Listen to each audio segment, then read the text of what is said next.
जिस प्रकार से सूर्यों की किरणों से जगत का अंधकार मिट जाता है और ऋषि मुनियों के वेदों से, उनके ज्ञान से आध्यात्मिक ज्ञान की प्राप्ति होती है, आज हम ऐसे ही स्पॉट पर खड़े हैं।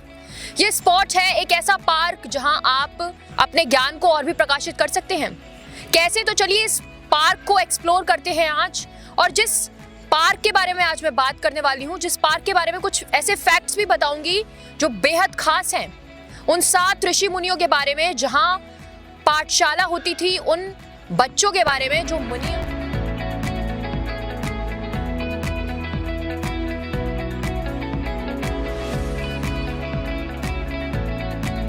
एक ऐसा अनोखा पार्क, एक ऐसा वैदिक पार्क जहां आप भी आएंगे तो देखेंगे और कहेंगे कि क्या खास बात है इस पार्क के बारे में, जहां लगे हैं 50,000 पेड़ पौधे।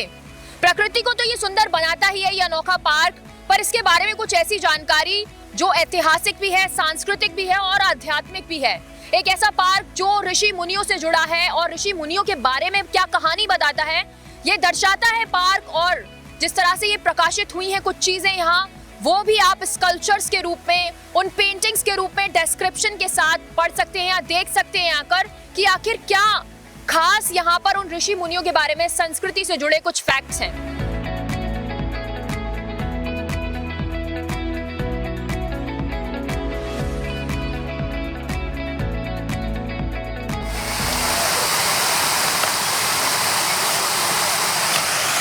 स्कल्पचर को देख सकते हैं। इस स्कल्पचर के पास जो लिखा है ये काफी अच्छा नजारा है, क्योंकि यहाँ जो श्लोक लिखा हुआ है, जो संस्कृति में यहाँ पर श्लोक लिखा हुआ है, ये ऑडियंस के लिए काफी खास हो सकता है, और खास करके उस ऑडियंस के लिए जो संस्कृति से और आध्यात्मिक से काफी ज्यादा जुड़ी हुई होती है। उस ऑडियंस के बारे में बात कर रही हूँ मैं, जो यहाँ अक्सर आती है और इन श्लोक को भी पढ़कर इस तरह से इस पार्क के बारे में जानने की कोशिश करती है। तो आप इन स्कल्पचर से जो बने हैं इस वॉल पर देख सकते हैं, जहाँ ऋषिका की इमेज यहाँ पर स्थापित की गई है, बनाई गई है। और इसमें खास बात यही है कि इसके ऊपर लिखा हुआ ये श्लोक जो लिखा है, 27 ऋषियों को इसी प्रकार से सूचीबद्ध किया गया है। और कहते हैं कि यहाँ पर ब्रह्मवादिनी या महिला वेदिका विद्वान हैं, और इसी वजह से ये पार्क का ये स्कल्पचर वाला ये स्पेशली इस एरिया को दर्शाता है, वेदिका वन के, वेद वन के बारे में, ऋषिका के बारे में।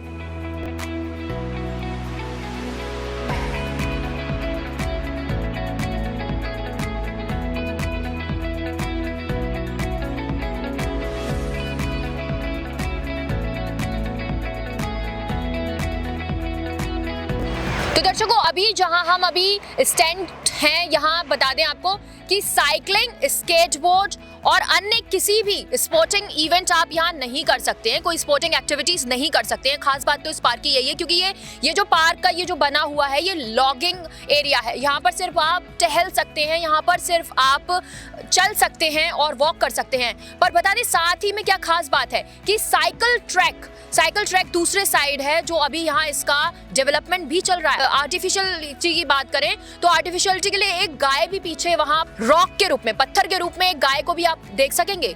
और यहाँ के लगे जो प्लांट्स हैं, इन प्लांट्स के बारे में तो बहुत ही खास बात है, क्योंकि हर तरह के प्लांट्स लगे हैं यहाँ, स्नेक प्लांट से लेकर पाइथन प्लांट, मोनोपाइथस प्लांट, सभी तरीके के प्लांट्स आप देखेंगे, क्योंकि 50,000 से ज्यादा प्लांट्स यहाँ पाएंगे आप इस एरिया में। सबसे ज्यादा जो अभी तक मैंने देखा है, इस एरिया में सबसे खास प्लांटिंग यही लग रही है। और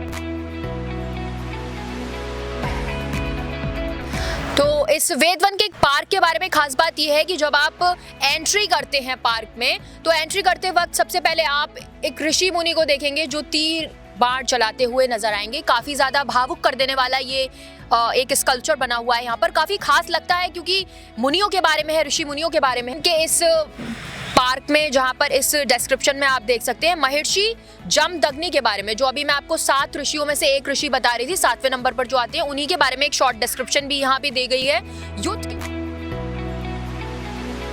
भारत में ऐसी कई जगह हैं जो आपको संस्कृति, प्रकृति, आध्यात्मिकता और साथ ही ज्ञान के भंडार से भरपूर होती हैं।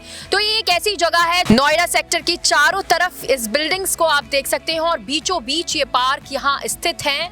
और इस पार्क की खास बात ये है कि ये 4 वेदों पर बना है। इन चारों वेदों के बारे में बात करें तो सबसे बड़ा वेद ऋग्वेद। इन किताबों वाले स्कल्पचर्स को तो आप देख ही रहे होंगे। इसमें खास वैदिक भंडार वेद के बारे में लिखा हुआ है, स्कल्प्टेड है इस किताब, जो कि वुड से और स्टील से मटेरियल से बनी हुई है। और इस किताब को जब आप चारों तरफ आप चक्कर लगाते हुए देखेंगे तो ऋग्वेद, अर्थवेद, यजुर्वेद और सामवेद के बारे में बताती है ये किताब। ये किताब काफी अनोखी लगती है जब हम इसको एक विस्तृत रूप से देखते हैं, क्योंकि यहाँ पर जिन अक्षरों से इस पे स्कल्पचर किया गया है काफी ज्यादा यूनिक बनाता है इसके डिजाइन को भी। और जब मैं बात करती हूँ इस बिल्कुल सेंटर में खड़े होते हुए, तो यहाँ इस स्पॉट पर मैं जहाँ खड़ी हूँ इसके जस्ट सामने आप सूर्य अस्त भी होते हुए देख सकते हैं। फाउंटेन्स का भी नजारा आप यहाँ से देखेंगे जब रात में म्यूजिक और लाइट शो होगा। ठीक इसी किताब के जस्ट सामने ऋषि विश्वामित्र के बारे में आप जान सकते हैं, क्योंकि वहाँ डिस्क्रिप्शन पर भी लिखा है। और काफी ज्यादा जब आप वॉक करते हैं इस पार्क में तो लाइटिंग का भी यहाँ पर आप नजारा देख सकते हैं। लाइटिंग अभी शुरू हो गई है, 6 बजते ही लेजर और म्यूजिक भी शुरू हो जाएगा। और यही खास बात है नोएडा के बीचों बीच स्थित इस पार्क के बारे में, वेद वन के बारे में।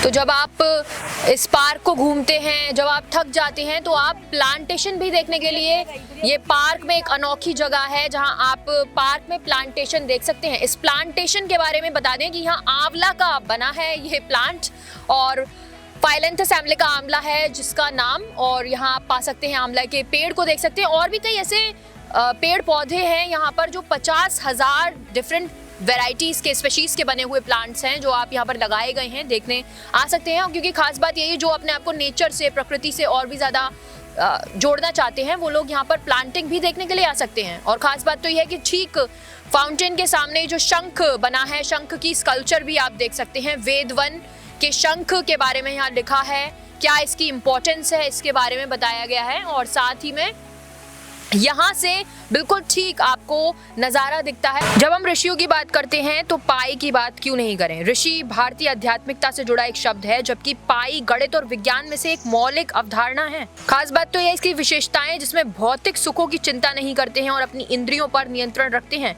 वे प्रकृति से गहरा संबंध रखते हैं और उनसे संवाद कर सकते हैं। इन्हें अक्सर एक दृष्टा, श्रोता और दिव्य ज्ञान का प्रकटकर्ता माना जाता है, जैसा कि वेदों और अन्य पवित्र ग्रंथों में पाया जाता है। दक्षिण भारत में संस्कृति और विज्ञान के योगदान के लिए महत्वपूर्ण माने जाने वाले ऋषि अगस्त्य है। एकड़ बोर्ड कहीं लिखा होगा मेरे हिसाब से 12.5 एकड़ है शायद। 12.5 एकड़, 12.5 वो शायद 18 से 18.5 एकड़ है। हाँ हाँ।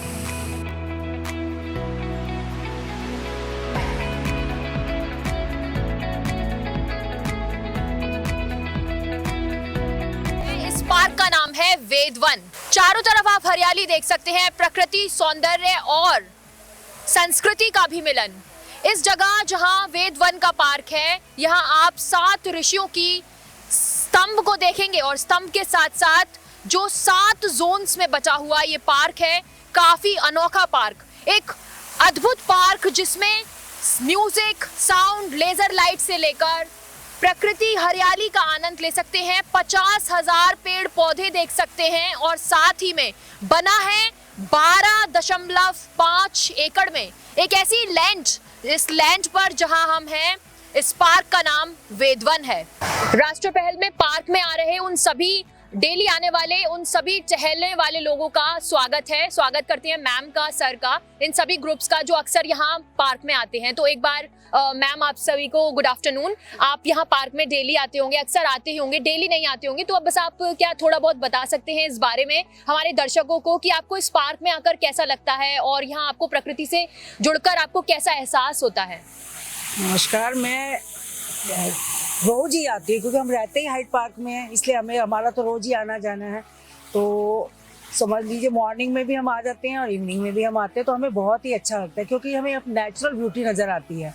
और यहाँ का जो अथॉरिटी है उसे बहुत अच्छी तरह से इसको बनाया हुआ है। जैसे आप देखते हो इधर के फव्वारे लगे हुए हैं, वेज पार्क लगा हुआ है, जिससे हमें कुछ सीखने को भी मिलता है कि हमारे क्या क्या हमारे वो हैं तो अब मुझे तो बहुत अच्छा लगा। आगे इनसे पूछे इन्हें कैसा लगता है। नहीं मैम, आपका भी कुछ एक व्यू होगा कि जैसे आप डेली आते हैं तो आपको यहाँ संस्कृति से भी जुड़ने के लिए एक मौका मिलता है, क्योंकि आप जब वहाँ देखेंगे तो ऋषियों की पाठशाला जो एक आर्टिफिशियल तरीके से बनाई गई है, तो वहाँ आप जब देखते हैं तो आपको भी एक अलौकिक रूप दिखता होगा। नहीं, हमें बहुत अच्छा लगता है।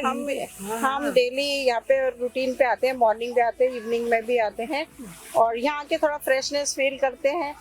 बिल्कुल है ना, एक दूसरे को देख के हमें पता चल रहा है हमें तो नेचर में रहते हैं, ऐसा लगता है नेचर में रह रहे हैं हम लोग, बहुत अच्छा लगता है। आपका भी स्वागत है, बहुत ज्यादा स्वागत है इस पार्क में। नोएडा में जो 74 सेक्टर में बना हुआ है, जब हम देखते हैं 78 नोएडा 78 में बना ये पार्क। और यहाँ खास बात ये है, यहाँ के लोगों से मिलकर और भी अच्छा लगता है, क्योंकि जब ये डेली यहाँ टहलने आते हैं, कुछ नया रोज देखने के लिए यहाँ मिलता है। तो क्या आपको खास लगता है इस पार्क में जब आप डेली आते हैं तो? यहाँ पे अच्छा लगता है, ऐसा नेचुरल वे में अच्छा लगता है। और दूसरा नए नए लोग मिलते हैं, नई नई चीज़ें देखने को मिलती हैं और पुरानी जो हमारी सभ्यता है उससे भी हम रूबरू होते हैं। बिल्कुल, ये बिल्कुल सही बात कही है कि पुरानी सभ्यता संस्कृति से हमें ये पार्क बहुत अहम तरीके से जोड़े रखता है। और अंकल, आप क्या कहेंगे इस बारे में? मैं तो यही कहूँगा कि यहाँ पर सैटरडे और संडे को बहुत क्राउड आता है यहाँ पर, और यहाँ पर एक तरीके से मेला लगा रहता है यहाँ पर। अभी थोड़ी देर में यहाँ पर लेजर शो शुरू होने वाला है। वो कम से कम 15 से 20 मिनट का लगता है, तो लोगों का एक उत्साह रहता है और काफ़ी दूर से आते हैं। नोएडा का ये one of the best park है। बिल्कुल। तो बस यही जानकारी, बाकी यह है कि यहाँ पर हर तरह के लोग हैं। देखिए, आप देख सकते हैं चारों तरफ से इसका कैसा सौंदर्यकरण किया गया है। जगह जगह पे यहाँ पर वो प्लांटेशन की गई है, हर्बल पार्क बनाया गया है। और इसके साथ साथ यहाँ पर ये जैसे फाउंटेन वगैरह है, ये अपना एमपी थिएटर का अभी थोड़ी में स्टार्ट होने वाला है। बहुत बढ़िया मेंटेन कर रखा है। अथॉरिटी को मैं धन्यवाद देना चाहूँगा। ये जो लेजर लाइटिंग आप देख रहे हैं, ये अब शुरुआत हो गई है इस लेजर लाइटिंग की। और खास बात यही है इस लेजर लाइट की कि ये फाउंटेन्स के बीचों बीच में लेजर लाइट शो स्टार्ट हो गया है, जिसे देखने के लिए ऑडियंस भी आना स्टार्ट हो रही है। और एमपी थिएटर को फिल होते हुए आप देख सकते हैं। पीछे की तरफ एमपी थिएटर है, जहां पर लोग आनंद उठा सकते हैं। साउंड्स भी स्टार्ट हो गए हैं और ये शुरू हो चुका है लेजर लाइट शो विद ओम से। एक ऐसा लेजर लाइट शो जो नोएडा के सेक्टर 78 में स्थित है। बिल्डिंग्स के चारों तरफ इस वातावरण को आप देख सकते हैं, जहां पर ओम का उच्चारण होते हुए ये स्टार्ट हो चुका है लेजर लाइट शो।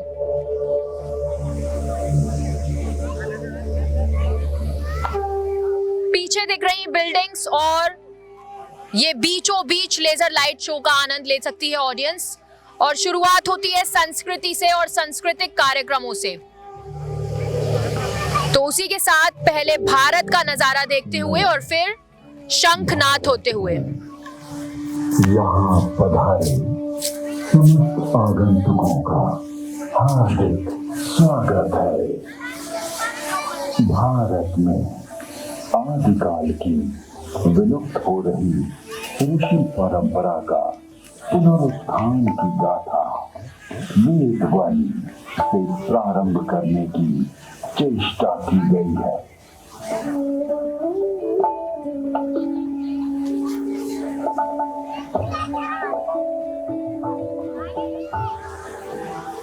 वेद परमपिता परमात्मा की पवित्र वाणी है।